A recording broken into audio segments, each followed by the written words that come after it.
Hello friends, आज मैं आपके लिए लाभ हानि का एक बहुत ही अच्छा क्वेश्चन लेके आया हूँ जो एग्ज़ाम में बहुत ज़्यादा पूछा जाता है। देखिए, ये क्वेश्चन कह रहा है कि एक दुकानदार ने 2 घड़ियाँ 840 रुपये में ख़रीदी तथा पहली घड़ी को 12% लाभ एवं दूसरी घड़ी को 16% हानि पर बेचा, तो उसे पूरे सौदे में ना तो लाभ हुआ और ना ही हानि हुई। तो ऐसे घड़ी का क्रय मूल्य बताइए। देखिए, ऐसे क्वेश्चनों को हम लोग सॉल्व करने के लिए रेशियो मेथड का यूज़ करते हैं। आप देखिए मैं ऐसे कैसे करता हूँ, फिर आप भी सीख जाएंगे। वो कह रहा है कि एक तरफ हम लोग लिखते हैं लाभ, एक तरफ लिखते हैं हानि। बेस प्राइस हम लोग 100 मानते हैं।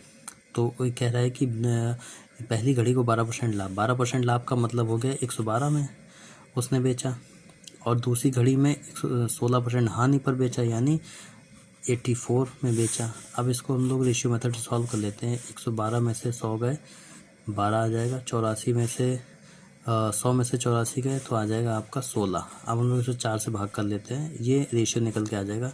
4 चौक 16, 4 तियाँ 12, 4 चौक 16, 4 तियाँ 12। अब हम लोग ये जो वैल्यू आई है, या इसको आप जोड़ेंगे तो इसको हम लोग x मानते हैं। ये रेशियो है, यानी 4x plus 3x equal to आपका आ जाएगा, क्वेश्चन में दिया हुआ है 840।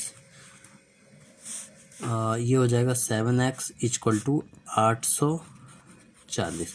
x की वैल्यू आपकी आ जाएगी 7 एकम 7, 7 दूनी 14, 0। x की वैल्यू आ गई आपको 120।